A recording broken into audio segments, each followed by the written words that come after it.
everyone, welcome back to the third episode of Dance Diaries Support Network. I'm Marielle, and today we are here with my teachers, Ms. Foote and Mr. Ilyin, to talk about their dance experience and some words of advice. So first, before we start, do you guys just want to talk about who you are, what your background is, and your favorite thing about dance? My name is Ilyin, and what I love about dance is the connection of movement and music, and also share it with the audience, and a lot of times even collaborative aspect of choreographing or performing, where different artists come together to create the powerful impact for the audience. I'm originally born in St. Petersburg, Russia. I graduated from famous Vaganova Ballet Academy. I was in the United States in '97 studying modern dance and with SAB. Then I danced with Boston Ballet. I was principal of Manchester Ballet. I finished my career with ABT, started teaching already for 11 years, different schools. I'm excited to be a part of LaGuardia family now. Woo! Hello, my name's Kristen Foote, originally from Toronto, Canada, and I moved here in 2000 to join the Limon Dance Company. I had a pretty diverse career in modern dance, as well as working with other contemporary choreographers, doing some music videos, doing Radio City Christmas Spectacular. Rockettes. Yeah, the Rockettes. And it's brought me back to high school, teaching Limon technique here at LaGuardia. Starting off, I'm sure you guys had little careers as like young dancers. How did you know, when was that breaking point for you, or the turning point when you knew you wanted to pursue dance professionally versus just, recreationally? I started quite early. I was 5.5. I did kind of all kinds of sports before. But then at 10, well, almost 11, I had to decide whether I want to go professional route or I want to do computer stuff. And just my heart was in dance and movement. I enjoyed it so much. And I think I still enjoy it, even though I don't dance anymore, just sharing it with other people or choreographing something, or just even watching wonderful movers, performers, understanding how we can communicate physically through physicality. I think I always knew I wanted to dance. I started when I was 3 and kind of went through jazz, tap, ballet, competitive dance routes, and what? I didn't know that. yeah. I loved being on stage. And it wasn't until I was 15 that I was introduced to the Limon technique in Toronto. I joined a pre-professional dance company, and we were training in both Limon and ballet equally. Wow. And we had the opportunity to work with established choreographers, both Canadian and from the US. And I think initially I really struggled with Limon technique. Yeah, you said that you disliked it a lot. I did. I really, it wasn't my cup of tea. I wanted to be like a jazz dancer and perform on cruise ships and take a completely different route. Somewhere along the way, something clicked, and I fell in love with the technique and the style, and I couldn't imagine doing anything else. And it was one summer in particular, I was kind of trying to figure out next steps. And a dancer from the Limon company, Pam Jones Malave, came to work with us in the summer. And she asked me if I wanted to perform, if I wanted to join a company, if Limon was of interest to me, and I said no. And you said no? I said no. I feel like typically you don't turn, even if it's no in your head. No, I was terrified. I didn't know what I wanted to do truly. And she kind of turned my mind toward what was, a possible path, which I hadn't envisioned for myself. So really it was that summer and seeing Limon repertory on video that really changed my mind. Yeah.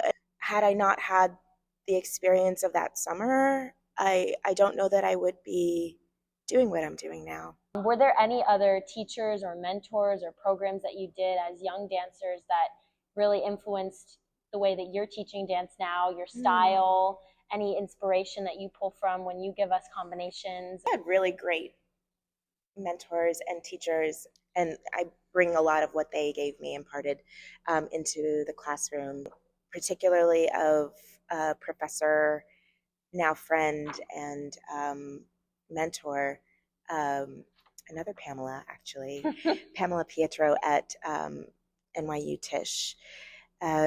She always started our classes off with a positive sharing circle. Like, it's the probably most impactful element where I've seen the results positively affect my students' learning. We always spend that first we always try and push the first 10 minutes to just, it is a good time though to bond and connect with with other people. And even though we see each other as being very close, I feel like that circle, something about it always just puts everybody on the same ground so that we can, dance all together and do good work. Yeah. Right. So it's all about changing your mindset whatever you've been doing before class. You have the choice and the space to change those thoughts. And to me, that's powerful. Learning how to go with the flow, and being adaptable is such a huge part of being a performing artist. And I feel that creating those particular moments in class, in addition to studying the technique, and developing other skill sets, it's so vital. Now that you're a teacher, what advice would you give to young dancers who are looking to find their path, or just in general, what kind of advice do you think is the most important to give someone who's, growing up now? And development and investing in yourself. Investing in yourself, not necessarily even in a dance field, because if you're an artist or a choreographer, it's investing in yourself in terms of betterment, but also in terms of, because you'll have to eventually give and produce and collaborate and work with the information. So my advice to invest in yourself, whether it's experiences and traveling, whether it's reading, whether it's appreciating something, whether it's quieting your mind and having sort of sharpening your perception on things, right? Traveling in your mind, right? Not even literally, Yes. right? So to refine, I think refining ourselves as individuals will carry it through physicality on stage. Right. I would recommend that. Living with integrity is a huge part of it, and building off of getting to know yourself and trusting your instincts is, I think, what will open more doors to you. And I think feeling as though you're creating space for opportunity and allowing those opportunities to come to you, but also making sure that you aren't jumping at something because it's expected of you. Right. So again, following your heart, what really does move you. Noticing dancers around me who are really into it and putting their, all into classes every day and just showing up for themselves, even when they don't want to. Being around that kind of environment is especially inspiring. Absolutely. And I feel like seeing those students have a lot of integrity and investing in their process makes you want to do that more. So I feel like surrounding yourself with a group of people who are similar, who have those similar intentions, is also crucial for a young dancer. Absolutely. Your choices carve out environment, and the environment carve out more choices. And so being really cognizant of who you are and what you're about. Right. And I think seizing every opportunity to investigate what moves you, what inspires you, will only serve in that endeavor. Your professional experience, what are the fails or the funny moments on stage, moments that you talk about to this day that just are funny? And well, I'm not going to talk about how I walked up with the carrying partner above my head right up the wing basically, and we fell into the wing. I'm not gonna talk about that. Yeah, what I'm gonna talk about is a funny story in London. It was Corsair, and in the evening I danced this tiny roll. There's two entrances, and so I was warming up, and the curtain about to go up, and I lift my leg, and I hear some kind of puppet. So, ooh, I hope it's not the pants. Well, they were in the pants, but I started dancing, and the tie behind my pants that's what popped. And so my pants were about to go down. So I grabbed my pants, run off stage. People like don't know what's going on. So I go backstage, and there's like, big stars, Jose Manuel Carreño, I don't think Ethan Stiefel, the other people. So I'm running in, and the wardrobe person was helping someone, so they were not available. And I got to go back because I have another 30 seconds or maybe a minute on stage. So they quickly do something, and I run out on stage, and I understand that my pants are falling.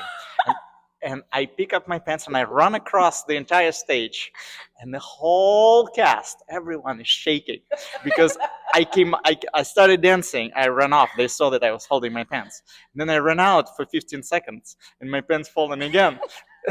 And I picked it up, and I ran across. And by the time I finished, my roll was over. Terrible.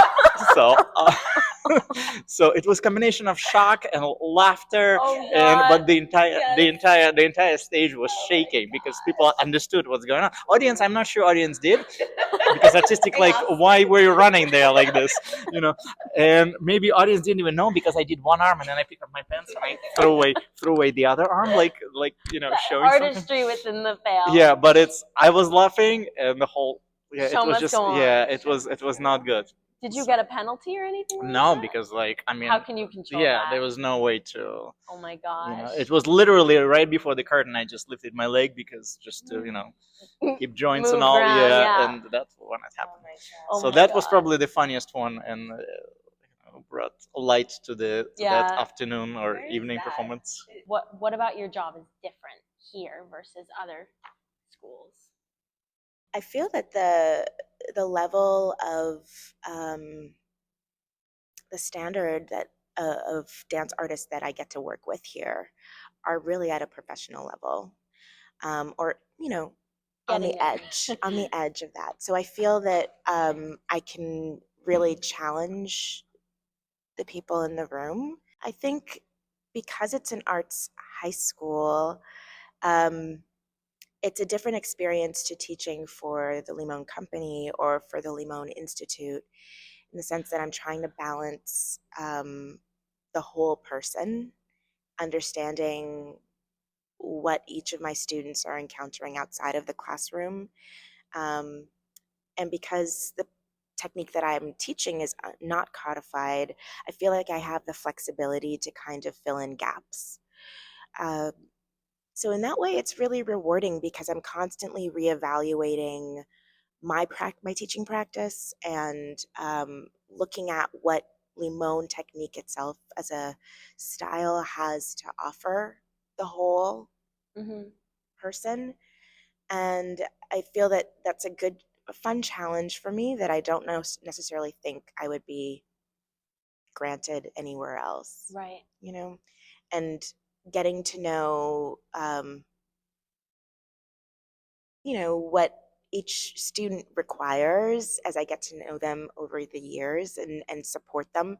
That level of consistency also is not really found elsewhere that I've experienced anyway. So, it's wonderful, and it's also great to see the same students that I get to work with for 3 years do other things, and see them in the musical and see them in other clubs and in other classes.